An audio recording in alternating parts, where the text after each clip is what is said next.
वंदे मातरम। धरती माता की जय। आज आप सभी को विश्व पर्यावरण दिवस की हार्दिक शुभकामनाएं। इससे पहले कुछ चर्चा करें विश्व पर्यावरण दिवस पे, थोड़ा सा मैं आपको ये स्थान दिखाना चाहती हूँ। अभी मैं बेंगलोर में हूँ, तो यहाँ वृक्षों को लेके जो जागृति है, ये एक अपार्टमेंट है। लोग कितना भी सुंदर एसी लगा लें, बड़ा बड़ा टीवी लगा लें, बेडरूम लगा लें, इसके जैसा आनंद सुकून तो कहीं मिल नहीं सकता। इसलिए अपार्टमेंट के जो ऑनर होते हैं वो भी जानते हैं कि लोगों को अगर सुकून चाहिए तो ऐसे छोटे मोटे पार्क लगाने से उनको अपने गांव की याद नहीं आएगी। उनकी को ये स्वच्छ हवा देने के लिए वो लोग प्रतिबद्ध हैं। अच्छी बात है, पैसा लेते हैं तो ये कार्य भी अच्छा कर रहे हैं। इसी प्रकार आप बाहर भी देख सकते हैं, ये बाहर भी वृक्षों का कुछ कुछ स्थलों पे समूह दिखाई दे रहा है। क्योंकि ये बेंगलोर पहाड़ पे बसा हुआ एक शहर है, पर्वत पर, तो यहाँ के लोग कहीं ना कहीं निश्चित ही जागरूक हैं वृक्षों को लेकर, क्योंकि उन्हें पता है कि प्रकृति अपना रौद्र रूप दिखाएगी तो फिर तो झेलना उन्हीं को पड़ेगा। इसलिए कुछ रोड है तो कुछ पहाड़ पे बसे अभी भी वृक्ष मुझे दिखाई दे रहे हैं। शायद आप लोगों को दिखाई दे रहा हो या ना हो, ये देखिए। कुल मिलाकर बात इतनी है कि पूरी दुनिया में औसत अगर देखा जाए तो औसत अगर जितना व्यक्ति लगाने चाहिए पेड़, तो गूगल पे मैंने सर्च किया तो पूरी दुनिया में एक व्यक्ति पर 100 वृक्ष लगाए जाते हैं। और भारत की क्या स्थिति है? भारत में जितनी जनसंख्या है उसके अनुसार एक व्यक्ति पर मात्र 28 वृक्ष लगाए जा रहे हैं। और ये संख्या क्यों घटती जा रही है? क्योंकि एक भूख जग चुकी है भारत के अंदर कि हमें दुनिया से कंपटीशन करना है। हमें टेक्नोलॉजी में, हमें अन्य सभी जितने स्टील होते हैं, जितने उपभोग के साधन होते हैं, उसमें सबसे आगे बढ़ना है। अच्छी बात है, लेकिन बार बार मैं यही कहूँगी कि हमारी भारत को जो आज़ादी मिली शायद इसलिए नहीं मिली क्योंकि हम कहते हैं कि इस मिट्टी से तिलक करो, ये धरती है हिंदुस्तान की। वहाँ भी हम कहते हैं मिट्टी तेरी मिट्टी में मर जावा। ऐसे ऐसे गीत बनते हैं जहाँ मिट्टी नाम सुनते ही हम भावुक हो जाते हैं। इसी मिट्टी से जन्मे हैं, इसी मिट्टी में मर जाएंगे। लेकिन मुझे ये बताइए कि अब मिट्टी देखने को मिलती कहाँ है? अगर एक बच्चा जन्म भी लेता है तो निश्चित पुराने ज़माने में कह सकते हैं कि पहले मिट्टी के घरों में एक सुगंध, भीनी भीनी सुगंध के साथ गौ माता एक आंगन में रहती थी और वहाँ बच्चे का जन्म होता था।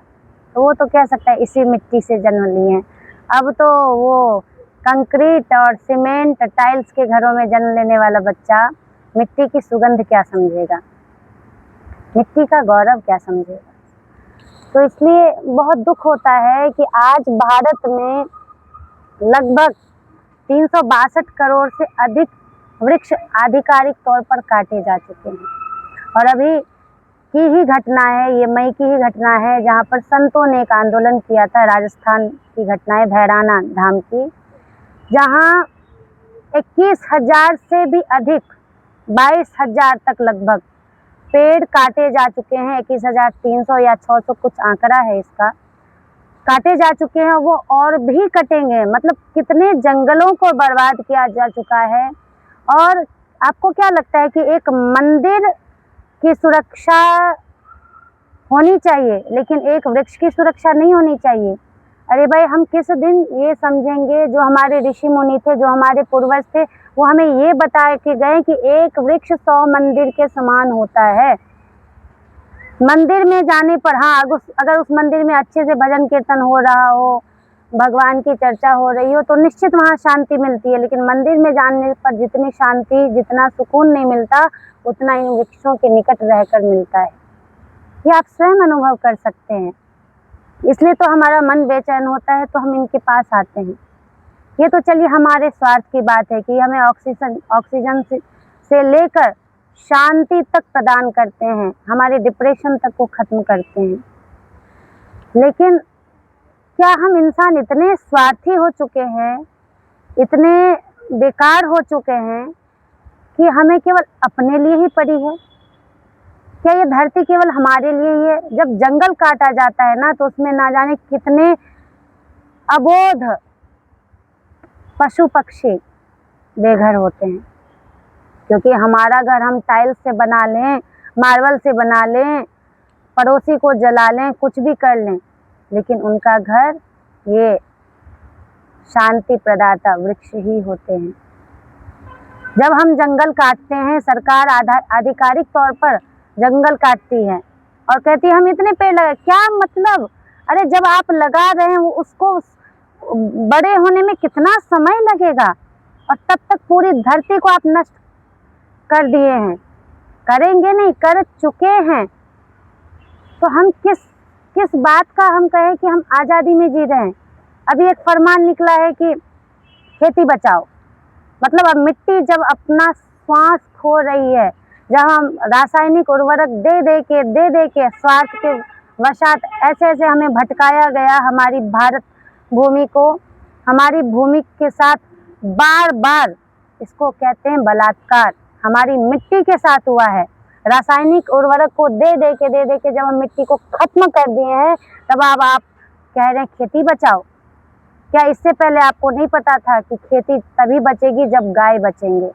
इसलिए खेती बचाओ से पहले नारा लगाना है कि गाय बचाओ, खेती बचाओ, गाय बचाओ, नंदी बचाओ, धरती बचाओ, क्योंकि यही नंदी एकमात्र सहारा है मिट्टी के, धरती के, उनकी उर्वरकता के।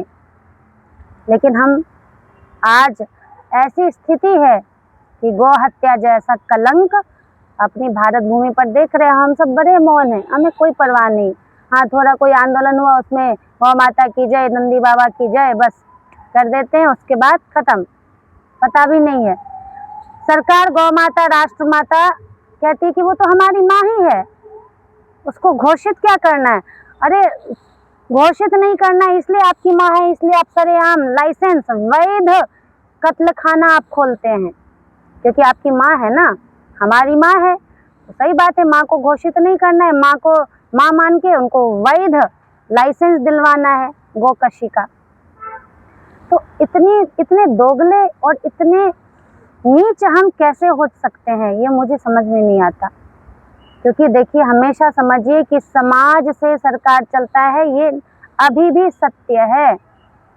हम आईपीएल की रेस में दौड़ेंगे तो आईपीएल में पैसा ज़्यादा लगेगा, हम किसकी रेस में दौड़े जा रहे हैं और क्या मिल रहा है हमें उससे? आज कोई भी घर ऐसा खाली नहीं है जहां कोई व्यक्ति मानसिक और शारीरिक बीमार ना हो। क्यों? क्योंकि अगर हम किसी के लिए गड्ढा खोदते हैं ना, तो वो हमारे लिए ही अंत में होता है, और यही आज हमारे साथ हो रहा है। अगर आज भी अभी भी हम नहीं जगे, आज एक ऐसा ट्रेंड बन चुका है कि जो जितना भोग करेगा, जिसके पास जितना पैसा होगा, वो आदर्श माना जाएगा।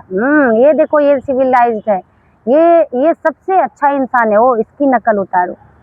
और जो जल संरक्षण पे बात करे, जो पर्यावरण पे बात करे, अरे ये तो पागल है, इसको तो कोई काम धाम है नहीं, बस कोई पढ़ाई लिखाई नौकरी तो करना है नहीं, बस इसी से पैसा कमाना है।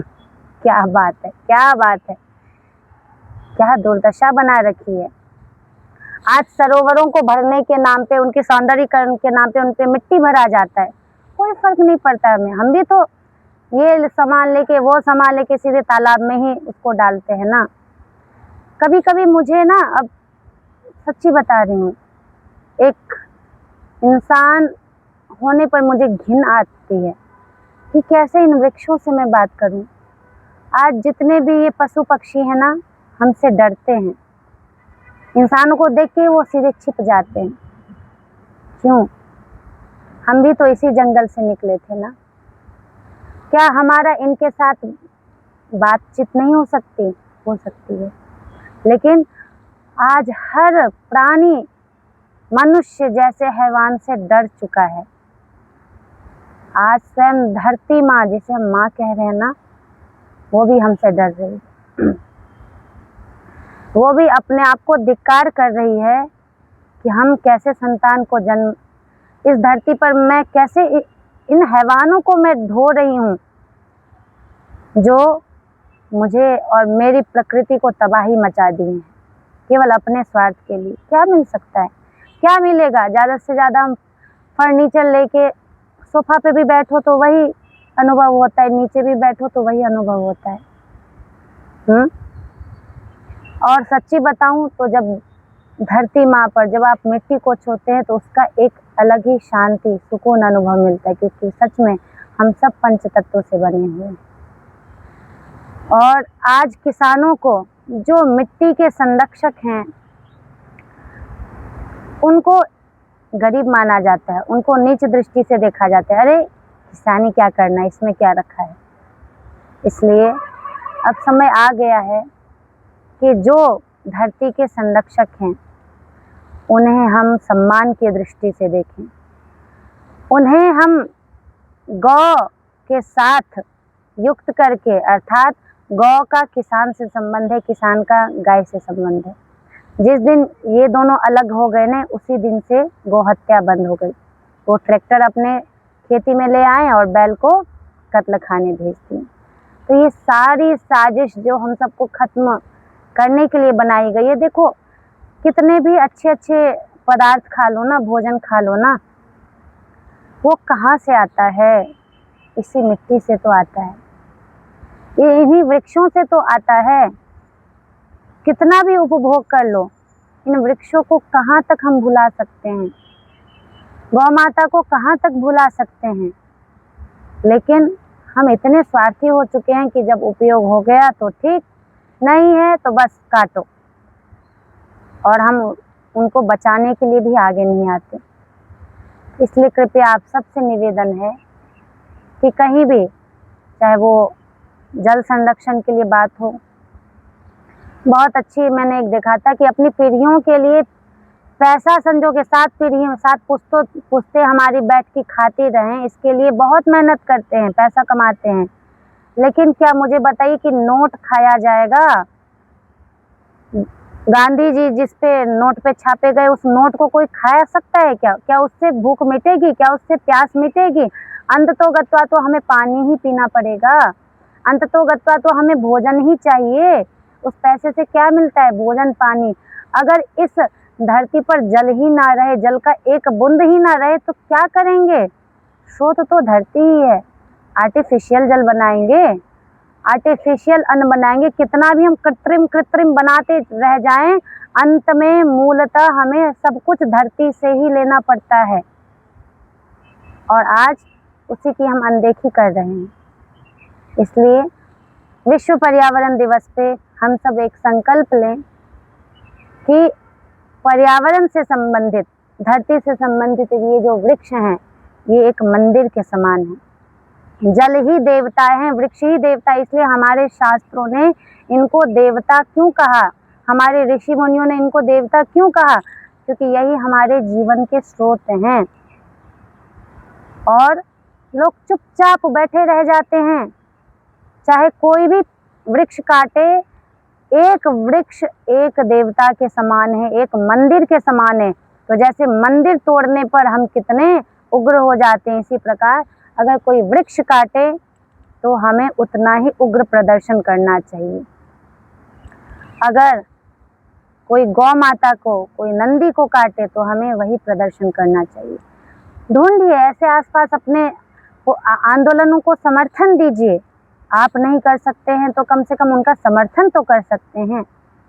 लेकिन नहीं, हमें फुर्सत कहाँ है। इसलिए अगर फुर्सत नहीं है तो एक दिन ऐसा समय आएगा कि इतना फुर्सत मिलेगा कि हम ढूंढते रह जाएंगे पानी, ढूंढते रह जाएंगे अन्न, ढूंढते रह जाएंगे मिट्टी, कुछ भी नहीं, ढूंढते रह जाएंगे ये हवा, कुछ भी नहीं मिलने वाला। सब कुछ पैसों की कीमत पर मिलने वाला है, ये हवा भी। इसलिए कृपया समझिए इस कुचक्र को, और ज़्यादा से ज़्यादा पर्यावरण दिवस पर हम ये संकल्प लें कि किसान को, भूमि के रक्षकों को, जो वृक्ष के लिए आवाज़ उठाते हैं, गौ के लिए आवाज़ उठाते हैं, उनकी आवाज़ से हमें आवाज़ मिलानी है। किसानों को सम्मान देना है कि हमारा बेटा, क्या कभी आपने सोचा है कि हमारी बेटी, हमारा बेटा किसान बने? कोई किसान नहीं बनना चाहता। खाना सब चाहते हैं पेट भर के, लेकिन जो अन्न देने वाला है, अन्नदाता, कोई नहीं बनना चाहता। कितनी विडंबना है।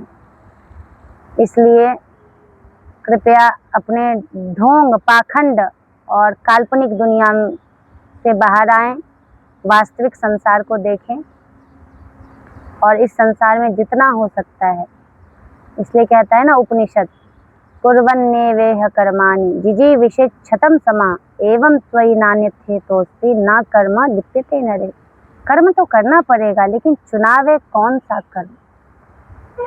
ईशावास्यमिदं सर्वं यत्किंच जगत्याम जगत। सब कुछ भगवान से व्याप्त है। हमारा कोई अधिकार नहीं है कि सब कुछ हमारा है। सब कुछ सबका है। अर्थात इस धरती पर पशु, पक्षी, प्राणी सबको जीने का अधिकार है। हमारा कोई अधिकार नहीं है। ये धरती हमारी है, जिसको जिस तरीके से होगा हम रौंद देंगे, हम नोचेंगे। तो वो समय भी दूर नहीं जब प्रकृति भी ऐसे कुचलेगी, रौंदेगी।